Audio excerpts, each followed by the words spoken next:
받으실 말씀은 레위기 9장입니다. 레위기 9장 15절로 24절까지 말씀입니다.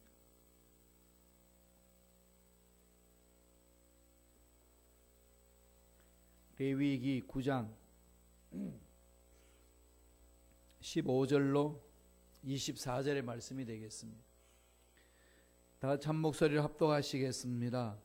그가 또 백성의 예물을 드리되 곧 백성을 위한 속죄제의 염소를 가져다가 잡아 전과 같이 죄를 위하여 드리고 또 번제물을 드리되 규례대로 드리고 또 소제를 드리되 그 중에서 그의 손에 한 웅큼을 채워서 아침 번제물에 더하여 제단 위에서 불사르고 또 백성을 위하는 화목제물의 수소와 순양을 잡으며 아론의 아들들이 그 피를 그에게로 가져오니 그가 제단 사방에 뿌리고 그들이 또 수소와 순양의 기름과 기름진 꼬리와 내장에 덮인 것과 콩팥과 간꺼풀을 아론에게로 가져다가 그 기름을 가슴들 위에 놓으매 아론이 그 기름을 제단 위에 불사르고 가슴들과 오른쪽 뒷다리를 그가 야훼 앞에 요제로 흔드니 모세가 명령한 것과 같았더라. 아론이 백성을 향하여 손을 들어 축복함으로 속죄제와 번제와 화목제를 마치고 내려오니라. 모세와 아론이 회막에 들어갔다가 나와서 백성에게 축복하며 야훼의 영광이 온 백성에게 나타나며 불이 야훼 앞에서 나와 제단 위에 번제물과 기름을 사른지라. 온 백성이 이를 보고 소리 지르며 엎드렸더라. 아멘. 이 말씀으로 제사장의 역할, 제사장의 역할이라는 제목으로 은혜의 말씀을 나누겠습니다. 제사장은 한마디로 말하면 백성을 대신해서 하나님께 나아가는 일을 하는 사람들입니다.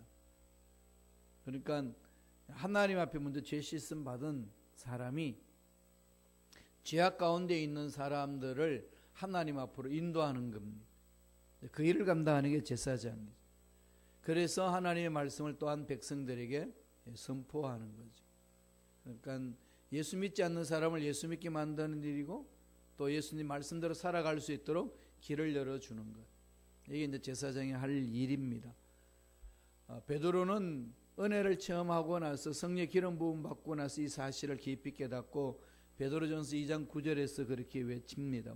다 아시죠? 너희는 택하신 족속이요 왕 같은 제사장들이요 거룩한 나라요 그의 소유된 백성이니 이는 너희를 어두운 데서 불러내어 그의 기이한 빛에 들어가게 하신 이의 아름다운 덕을 선포하게 하려 하심이라. 결국은 하나님의 은혜를 체험해서 은혜를 체험한 사람은 어두움에 있다가 밝은 빛을 체험한 자들 아니겠습니까? 빛은 밝은 빛을 체험하게 한 그분을 바라보고 그분을 이렇게 높이는 겁니다. 그분이 어떤 분인지, 나에게 어떤 일을 해주셨는지, 내가 체험한 것들을 드러내는 거죠. 이게 이제 제사장이 할 일입니다. 베드로가 이제 우리 모두가 바로 그러한 제사장이라고 설명을 합니다. 이스라엘 백성들을 이끌기 위해서 하나님이 그 제도를 만들어 주셨습니다. 하나님과 백성 사이에 죄악 담이 있는 것들을 허물 수 있는 길을 열어주신 거죠. 그러니까 중보 역할을 할 수 있는 사람이 바로 제사장입니다. 이러한 중보 역할을 하는 제사장의 예표가 그대로 예수 그리스도의 모습이라는 것을 말해줍니다. 예수님이 이 땅에 오셔서 왕으로 오셨고 제사장으로 오셨고 예언자로 오셨다는 거죠. 세 가지 직분을 행하신다. 그렇게 성서는 가르치고 예수 믿는 저와 여러분도 그 세 가지 직분이 있습니다. 왕으로 사는 거죠. 그래서 이 세상의 것들을 다스리는 겁니다. 다스리라 명령했으니까 다스리는 거죠. 하나님의 생명과 능력과 사랑으로 다스리는 겁니다. 죽음도 다스리고, 죽음을 다스리니까 죽음에 대한 두려움이 없는 거죠. 문제를 다스리고 세상의 쾌락을 다스리고 내 인생의 앞날에 대한 두려움을 다스리는 겁니다. 하나님의 주신 샬롬으로 다스리는 거죠. 그래서 가장 근본적으로 제사장이 해야 될 일은 하나님과의 깊은 교제를 이룹니다. 하나님의 음성을 듣고 그 음성에 따라서 내 삶을 갖고 가고 다음 이웃을 그렇게 살아갈 수 있도록 만드는 역할을 하는 자다. 그렇게 하는 거죠. 그래서 그런 자들이 한 은혜를 주신다고 그랬잖아요. 죄를 씻어주시고 사명을 주시고 일을 감당할 수 있도록 능력을 주십니다. 제사장들에게 주신 은혜입니다. 우리에게 주신 은혜라는 거죠. 그러면 오늘은 그 우리 모두가 제사장인데 무엇을 해야 될까요? 아론이 제사장으로 취임하고 나서 제일 먼저 사역했던 내용이 오늘 9장에 기록되어 있습니다. 그 당시 제사장이 한 일들을 통하여서 성서의 내용을 살펴보면서 저와 여러분들이 이 시대에 어떻게 제사장으로 사람을 살아야 될 것인가 은혜를 받고자 합니다. 어떤 일을 해야 될까요? 첫째로 속죄의 제사를 드려라 그럽니다. 속죄의 제사를 드려라.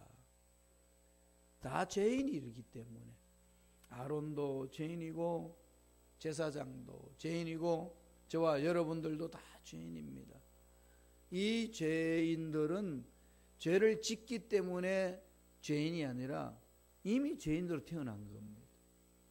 그래서 칼빈은 사람을 가리켜서 죄를 짓는 공장이다 그랬습니다. 죄 짓는 공장 같지 않나요? 얼마나 죄를 잘 만드는지 봅니다. 왜 그럴까요? 죄인이기 때문에. 죄인이기 때문에 그렇다는 거예요. 태생적으로 그렇습니다. 이 태생적으로 죄인인 저와 여러분들이 어떻게 죄에서 벗어날 수 있습니까? 우리 행위에서 죄인으로 칭함을 받으면 죄를 안 지으면 됩니다. 그러면은 의인의 삶을 살 수 있어요. 스스로 길을 찾아갈 수 있지만은 이미 죄인이기 때문에 죄악 가운데 들어가 있기 때문에 벗어날 자는 아무도 없습니다. 이게 세상의 아우성 아니겠습니까? 그래서 하나님이 가르쳐 주신 것이 이 죄를 속하는 제사를 드려라. 그 제사장이 제일 먼저 속죄 제사를 드리고 자기 자신을 위해서 그 다음에 또 남의 죄를 하나님 앞에 가져와서 제사를 드리는 역할을 합니다. 이게 제사장의 임무예요. 말씀을 한번 보겠습니다. 9장 15절입니다. 다 같이 우리 한 목소리 천천히 읽습니다. 그가 또 백성의 예물을 드리되 곧 백성을 위한 속죄제의 염소를 가져다가 잡아 전과 같이 죄를 위하여 드리고, 백성들의 죄를 속죄하기 위해서는 제일 먼저 제사장이 할 일은 철저히 준비해야 되는 거죠. 자기 안에 있는 죄를 끄집어내야 됩니다.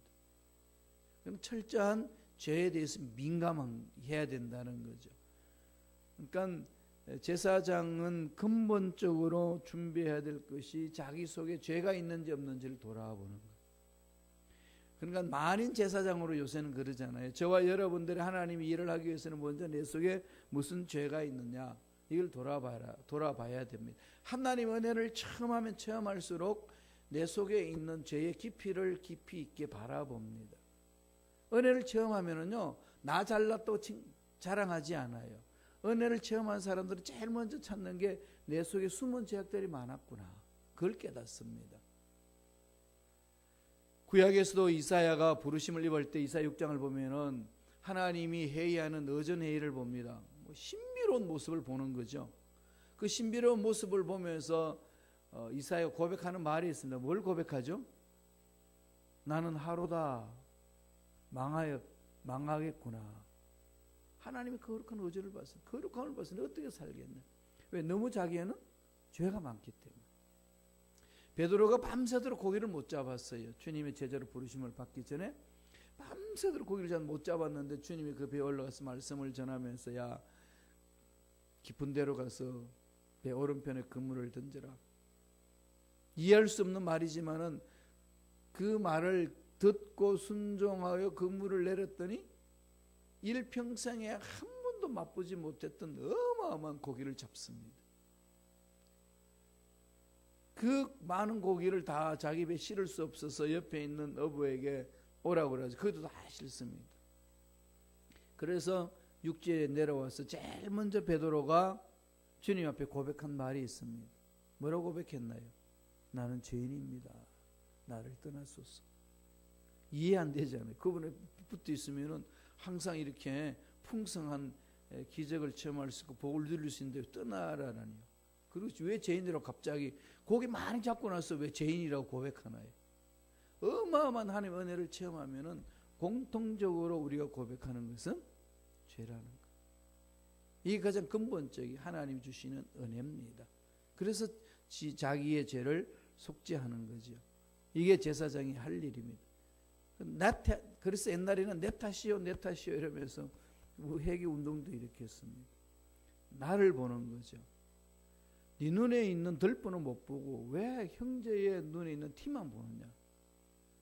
형제의 눈에 있는 티는 보잘것없는데 네 눈에는 어마어마한 그런 흠이 있는데도 그건 왜 못 보냐. 주님이 하신 말씀이잖아요. 은혜를 체험한 자는 뭐 한다고요? 죄를 깊이 인식합니다.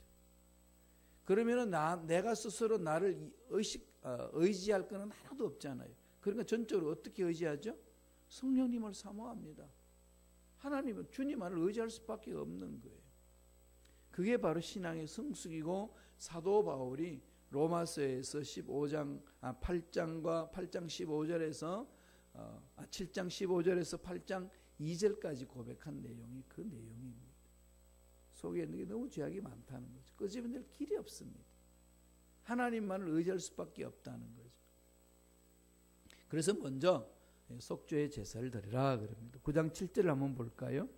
9장 7절 어떻게 하라고 하는지 말씀을 합니다. 다 같이 읽습니다.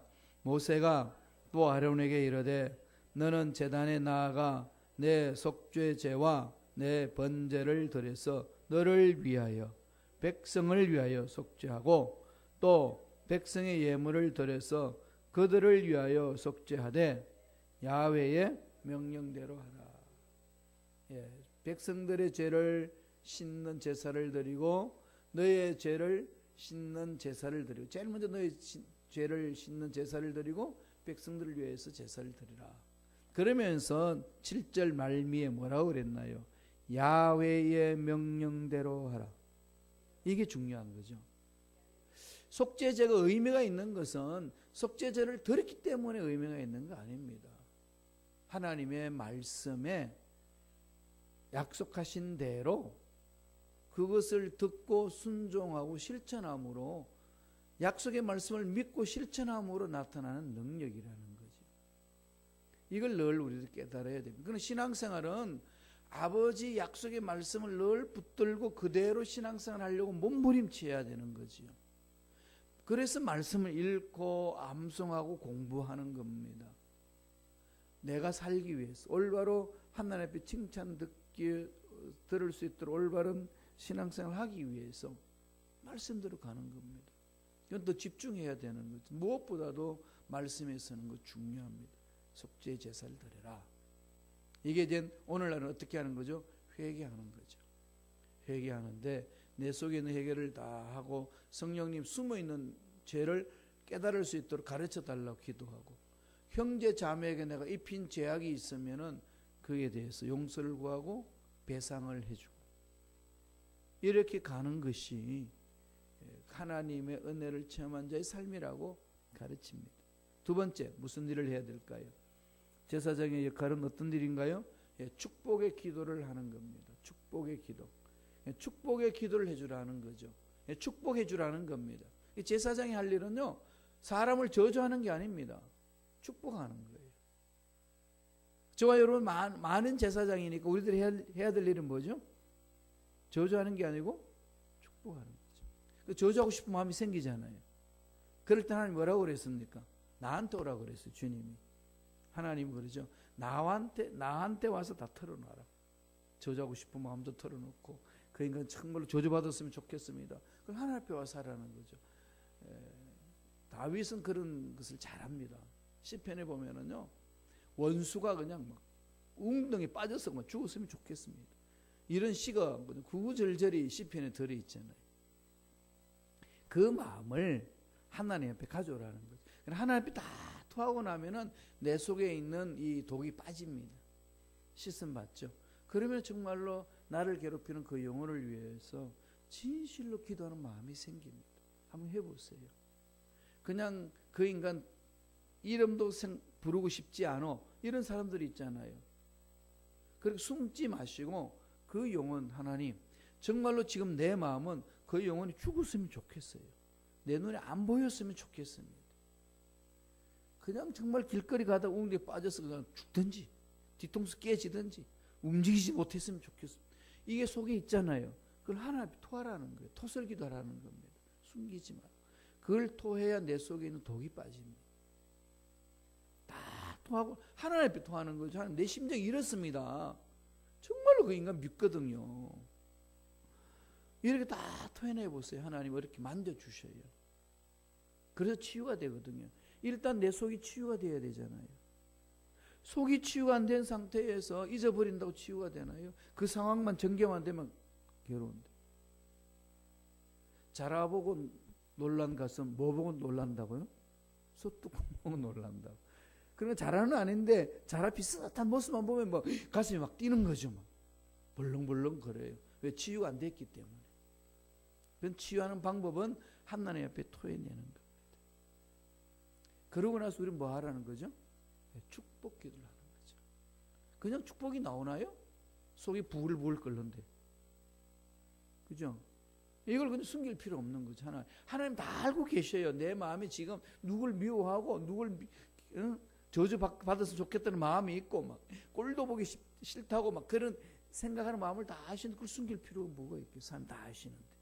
사람 앞에 할 필요 없어요. 하나님 앞에 토하라는 거죠. 물론 사람한테도 이야기할 것이 또 있어요. 그 구분을 잘해야 되지만 근본적으로 저와 여러분 하나님 앞에 토해내고 씻음 받고 내 입에서는 축복의 말을 하는 겁니다. 축복의 기도를 하는 거죠. 제사장 아론이 제사장 취임하고 나서 속죄 제사를 드리고 난 다음에 어떻게 하죠? 9장 22절입니다. 다 같이 보겠습니다. 한 목소리로 읽습니다. 아론이 백성을 향하여 손을 들어 축복함으로 속죄제와 번제와 화목제를 마치고 내려오니라. 속죄제를 드리고 번제를 드리고 화목제를 드리고 이 하나님 앞에 다 씻음 받고 내 죄도 씻음 받고 백성의 죄도 씻음 받고 그러면서 제사장 할 일은 뭐죠? 손을 들어 그들을 축복합니다. 진짜 축복하시는 분 하나님이에요. 하나님을 믿는 백성들은 그 축복권을 우리에게 주신 거예요. 특별히 부모들은 자녀에게 축복할 수 있는 권이 있습니다. 축복할 수 있는 권이 있어서 오늘 뭘 하라는 거죠? 저주하지 말고 축복하라는 거는데 나도 모르게 저주할 때 있지 않나요? 넌 누굴 닮아서 그 모양 그 꼴이냐? 아니면 막 화가 나가니까 막 나가서 뭐 어떻게 하라 뭐 꺼져버리라든지 내 눈에 보이지도 말라. 이게 그냥 화가 나니까 막 터지잖아요. 그게. 근데 하나님 다 안 들으실까요? 다 들으시잖아요. 하나님 들으시나요? 그 자식도 듣습니다. 이게 우리들한테 많아요. 옛날에 예칭으로 애가 잘못하면 이 망할 놈아. 그게 정말 망하기를 원하겠어요? 그냥 의미 없이 다 쓰니까 그냥 쓰는 겁니다. 망할 놈 우스갯소리를 그러는 거예요. 그래서 망할 놈 그러면 막 가면 막 엄마가 그냥 막대를 들고 따라가면 애가 막 도망가잖아. 달려가도 돌부리에 탁 넘어져가지고 울면서 그 당시 코를 얼마나 흘립니까? 엄마가 치마자를 딱 움켜잡고 코에 대면서 야 흥해라 흥 망해라 그랬다 흥하래요. 그래서 망하지도 않고 흥하지도 않고 그렇게 산대요. 우리 입 정말 조심해야 합니다. 축복권이 있다는 거 기억하세요. 우리에게는 저주권은 없어요. 그런데도 막 함부로 하는 거죠. 하나님 가지고 계시는 건데 그걸 내가 그 자리에 가서 막 하려는 거죠. 축복하는 것이 저와 여러분의 삶입니다. 유대인의 엄마들은요 자녀들에게 꼭 축복을 합니다. 저주를 안 해요. 유대인 자녀들이 가지고 있는 그 가능성을 말로 깨뜨리지 않습니다. 우리는 그냥 이렇게 자녀를 자랑하는 거 이런 것들이 이제 부모들이 그렇게 하게 되면은 이 천치들이 하는 것이다 이렇게 해가지고 바보들이 하는 것이라 가지고 자녀들 자랑 잘 안 하고 이렇게 웬만큼 이렇게 하잖아요. 그게 겸손의 미덕이라고 그래서 그렇게 말하면서 그냥 욕도 섞어서 하고 뭐 막 그런 망할 놈이 말입니다. 뭐 이러면서 이렇게 하는 건데 그거 정말 조심해야 될 말투입니다. 이걸 고쳐야 되거든요. 뭐 조상 때부터 내려온 소리니까 우리도 그냥 합니다. 예, 그거 하나님이 아니라고 그러면 그건 고쳐야 되잖아요. 날씨를 막 추우면은 그냥 날씨에 대해서 뭐라 그러지? 더럽게 춥네. 추운 게 왜 더럽습니까? 그냥 추울 뿐이지. 이게 나도 모르게 툭툭 튀어나오는 말들이 얼마나 많은지 몰라요. 그죠? 투닥투닥.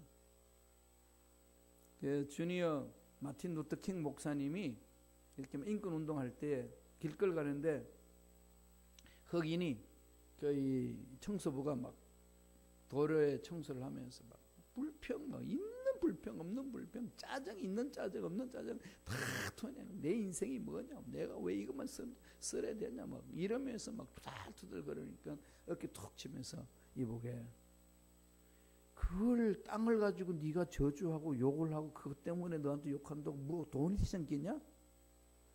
내 위치 대보세요. 이럴 수밖에 없지 않겠습니까? 그랬더니 마틴 루터 킹 목사님 하는 말이 있습니다.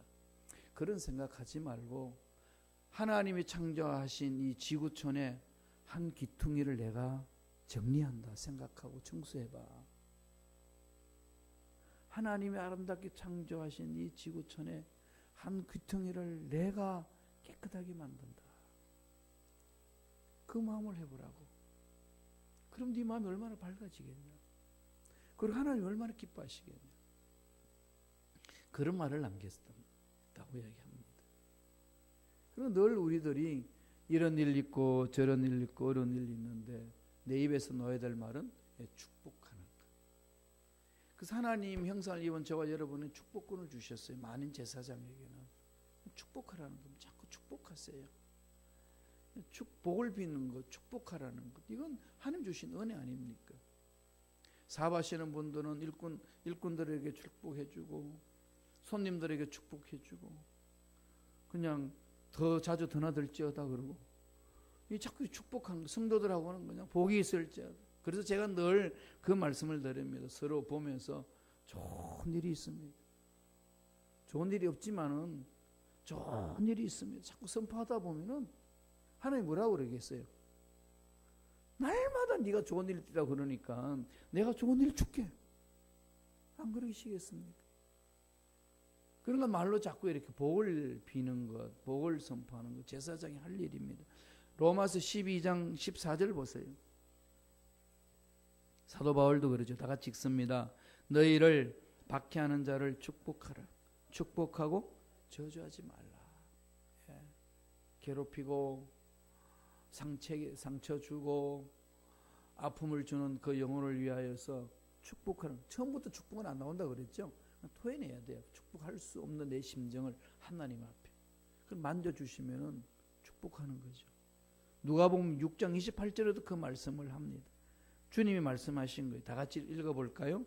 너희를 저주하는 자를 위하여 축복하고 너희를 모욕하는 자를 위하여 기도하라.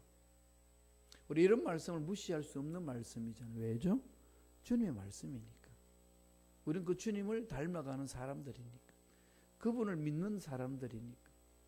그럼 그분 하신 말씀을 실천해야 되는 거죠. 이 제사장 역할이에요. 마지막 세 번째로 제사장은 뭘 해야 된다고요? 하나님의 영광을 드러내야 됩니다. 우리의 삶은 오직 하나님의 영광이에요. 솔라 글로리아. 오직 하나님의 영광을. 그걸 말한 거잖아요. 먹든지 마시든지 살든지 죽든지 오직 하나님의 영광을 위하여. 그게 우리의 목적이에요. 말씀을 보지요. 9장 23절입니다. 다 같이 한 목소리 천천히 읽습니다. 모세와 아론이 회막에 들어갔다가 나와서 백성에게 축복하며 야훼의 영광이 온 백성에게 나타나. 야훼의 영광이 드러나는 거죠. 야훼의 영광이 드러난다는 게 뭘까요? 하나님이 임재한다는 거죠. 구름이 빽빽하게 임했다 이 말은 하나님의 임재를 상징하는 거죠. 하나님이 임재하기 때문에 하나님이 임재하는 곳에는 죄악이 없습니다. 거룩함이에요. 그 거룩함의 능력은 귀신을 쫓아내고, 그 거룩함의 능력은 병을 치유하고, 거룩함의 능력은 우리 앞날을 열어주는 겁니다. 이게 제사장이 체험할 것 아니겠습니까? 하나님의 영광이 온 백성에게 나타난다는 거죠. 하나님의 명령대로 그렇게 순종을 했더니 그런 일이 일어난다는. 그래서 저와 여러분들 늘 하나님 명령에 순종하고자 하는 몸부림. 이게 중요한 거죠. 제사 드릴 때도 9장 21절에도 이렇게 말합니다. 한번 보죠. 제사 드릴 때에 9장 21절 이렇게 말합니다. 다 같이 읽습니다. 가슴들과 오른쪽 뒷다리를 그가 야훼 앞에 요제로 흔드니 모세가 명령한 데 한 것과 같았더라. 늘 그걸 갖다 붙이죠. 그렇게 명령하죠. 지 마음대로 하는 게 아닙니다. 그럼 하나님이 명령했던 것에 집중하는 거죠. 전부에도 제가 말씀드렸습니다만 예수님도 이 땅에 오셔서 십자가 지시기 전에 하나님 뜻대로 하게 해달라고. 내 마음은 이런 게 있지만은 하나님 뜻대로 하시기 바랍니다. 그렇게 기도하잖아요. 모든 게 그 뜻에 집중하는 거예요. 우리는 어떻게 신앙생활을 어떻게 해온 건지, 왜 그렇게 되는지 모르지만 우리 개신교의 성도들이 너무 자기 멋대로 이렇게 신앙생활을 하려고 하는 그런 이상한 버릇이 있어요. 신앙생활에 대한 훈련이 제대로 안 됐다는 거겠죠. 오래 신앙생활 하신 분들도 그래요. 오래 하면 할수록 더 이렇게 자기 습관에 붙어서 그렇겠지만은, 그러니까 말씀 안에 들어와서 하나님이 말씀하신 대로 몸부림치려고 노력하는 것이 신앙생활인데 왜 그걸 잊어버렸는지 모르겠어요. 성서는 늘 그걸 강조하시거든요. 모세가 명령한 것과 같았더라. 모세가 명령한 대로 되었더라. 성막도 모세가 마음대로 설계해서 한 거 아닙니다. 하나님 보여주신 것을 보고 그대로 행하는 거예요. 하나님이 보여주신 것을 내가 보고 실천하는 거예요. 하나님의 음성을 듣고 순종하고 믿고 실천하는 거예요. 여기 능력이 있다고 성서는 가르치는데, 그렇게 그게 신앙생활이라고 말씀하는데 왜 우리는 마음대로 그렇게 했는지 정말로 돌아봐야 합니다. 훈련이 안 돼서 그렇겠고, 몰라서 그렇겠고, 악한 마귀들의 미혹에 빠져서 그럴 수 있겠고, 나의 잘못된 신앙의 습관 때문에 그럴 수 있고, 이런 여러 가지 복합적인 것이 있을 수 있습니다. 그러므로 저와 여러분들은 늘 자신들을 말씀을 통해서 돌아보는 것. 그래서 말씀으로 돌아오라는 거예요. 저 목사님은 딱딱하게 저 말씀만 저렇게 강조하냐 라고 생각하시는 분들이 계실런지 모르지만은 그게 우리가 살 길입니다. 제사장 할 일은 뭐죠? 사람을 살려내는 거 아니겠어요? 제사장은요, 존경받기 위해서 여기에 있는 거 아닙니다. 그죠? 목회자의 전 목회관이 그렇습니다. 목사란 성도들로부터 존경받기 위해서 사는 존재가 아니다. 사람을 살려내는 일이다. 의사는 존경이 먼저 앞선가요? 뭐가 앞서야 되죠?